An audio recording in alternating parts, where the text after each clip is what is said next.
channel. Welcome back to the channel. Sorry. Health. फिर से करो. कुछ तो ऑफ लग रहा है मेरे चैनल पे. मिशा. नहीं.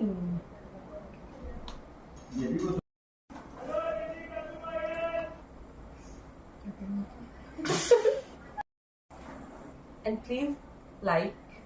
क्या था बोलना होता है. नीट के बाद सबसे ज्यादा पूछे जाने वाला सवाल क्या है? MBBS नहीं मिला क्या? नहीं मिला ऑब्वियसली. तो फिर लोग पूछते हैं BHMS क्यों, BAMS क्यों? आज हम बात करेंगे कि हमने अपनी अपनी फील्ड्स क्यों चूज की. NEET journey, family actions, myths और reality. Two medicals, two journeys. journeys. Hi everyone, welcome back to the channel. It's me, Prasanita Rathore here. I'm a BHMS student. And I am Smera Fatima, a BAMS student. Honestly, NEET के बाद life बहुत confusing हो जाती है. हर कोई career counsellor बन जाता है. कोई बोलता है कि फिर से ड्रॉप लो, फिर से प्रिपरेशन करो. कोई बोलता है ऑल्टरनेटिव मेडिसिन में कोई स्कोप नहीं है.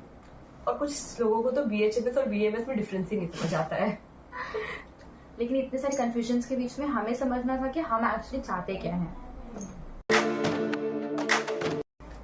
मेरे लिए आयुर्वेदा हमेशा से बहुत इंटरेस्टिंग रहा है. मुझे इनका कॉन्सेप्ट बहुत पसंद आया कि हेल्थ सिर्फ डिजीज ट्रीट करना नहीं होता है. जैसा कि आयुर्वेदिक का पर्सपेक्टिव है, स्वस्थ व्यक्ति की स्वास्थ्य की रक्षा करना, ये प्राइमरी मोटो होता है. देन रोगी के रोग को दूर करना है. तो मुझे ये चीज थोड़ी ज्यादा ही इंटरेस्टिंग लगती है. इस वजह से मैंने आयुर्वेदा की तरफ बढ़ना चाहा. और लोग बोलते हैं सिर्फ BMS वाले सिर्फ हर्ब्स पढ़ते हैं. ऐसा नहीं है, जबकि हम anatomy, physiology, pathology, even Sanskrit भी पढ़ रहे होते हैं. And suffering equally. ट्रू. मेरे लिए होम्योपैथी बहुत ही यूनिक था. मतलब सेम डिजीजेस होने के बाद भी 2 डिफरेंट अप्रोचेस. सेम डिजीज है 2 पेशेंट्स में, बट हम उसमें भी इंडिविजुअलाइज करते हैं लोगों को. हम होम्योपैथी में हम पूरे डीप एस्पेक्ट पे जाते हैं पेशेंट के, मेंटली, फिजिकली, इमोशनली. एंड मुझे इसकी फिलॉसफीज बहुत ज्यादा इंटरेस्टिंग लगती थी हमेशा से. और BHMS स्टूडेंट्स केस टेकिंग में बहुत ज्यादा ही सवाल पूछते हैं. Because every small detail matters. Even dreams, specially dreams. जब हमने ये फील्ड चूज की तब हमारे रिएक्शन बहुत मिक्स्ड थे. कुछ लोग सपोर्टिव थे, कुछ कंफ्यूज कर रहे थे, और कुछ लोग जजमेंटल भी. कुछ लोग बोल रहे थे कि अगर BHMS और BAMS क्या तो मतलब पढ़ाई कम ही होगी. बट ऐसा नहीं है. हमें अपनी इस पढ़ाई के साथ साथ MBBS के भी सारे सब्जेक्ट्स पढ़ने पड़ते हैं. ऑब्वियसली हम लोग फिजियो, एना, पैथो, जैसा हमने बताया, गायनी, पीडिया, सब सर्जरी, इवन सर्जरी तक हम पढ़ रहे हैं. और उसके साथ साथ हम अपने सब्जेक्ट्स तो पढ़ते ही हैं. हर इंसान अलग अलग राय दे रहा था और अपने अपने अकॉर्डिंग. और ये टाइम हर एस्पिरेंट के लिए बहुत टफ होता है. But I must say you have to choose what you want to choose. And you have to decide it by your own self.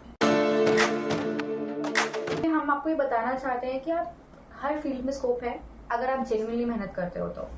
जैसे आयुष जो प्रैक्टिसेस हैं, जैसे BHMS, BAMS, इसमें तो काफी सिमिलर स्कोप्स हैं. जैसे आप अपनी क्लिनिक ओपन कर सकते हो, अपना खुद का ओन सेटअप कर सकते हो, मेडिकल ऑफिसर बन सकते हो, आप टीचिंग कर सकते हो, आप रिसर्च में जा सकते हो, आप रिसर्च ऑफिसर्स बन सकते हो, आप हेल्थ अवेयरनेस का काम कर सकते हैं. And you can get some government jobs in government hospitals also like AIIMS and all.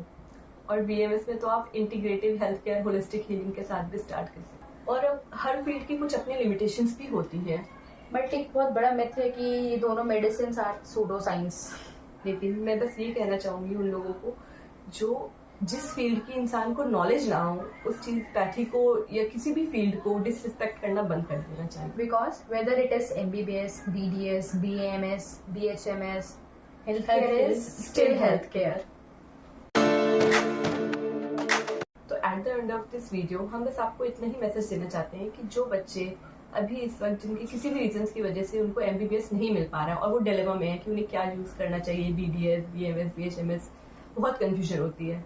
तो बस इतना ही सजेशन है हमारा उनको कि पहले आप अपना इंटरेस्ट ढूंढो. आपका इंटरेस्ट किस पैथी में है, थोड़ा रिसर्च करो, देन आप अपना डिसीजन लो. आप अपना इंटरेस्ट ढूंढो कि आपको नेचर में ही इंटरेस्ट है, मतलब आपको आयुर्वेद की चीजों में इंटरेस्ट है तो आप आयुर्वेद चूज करो. अगर आपको थोड़ा साइकोलॉजिकल इंटरेस्ट है, आपको थोड़ा होम्योपैथिक बैकग्राउंड अच्छा लग रहा है तो आप होम्योपैथी चूज करो. It all depends on in which you are interested. Please family pressure में आके, सोसाइटी प्रेशर में आके अपने डिसीजंस मत लेना. So that's it for today's video. हमने आपको जो भी बताया हमने आपको अपने एक्सपीरियंस के बेसिस पे बताया है. और अगर आपको अभी भी कुछ डाउट्स हो तो प्लीज आप कमेंट सेक्शन में पूछ सकते हैं। And thank you for watching this video please do like, subscribe and share.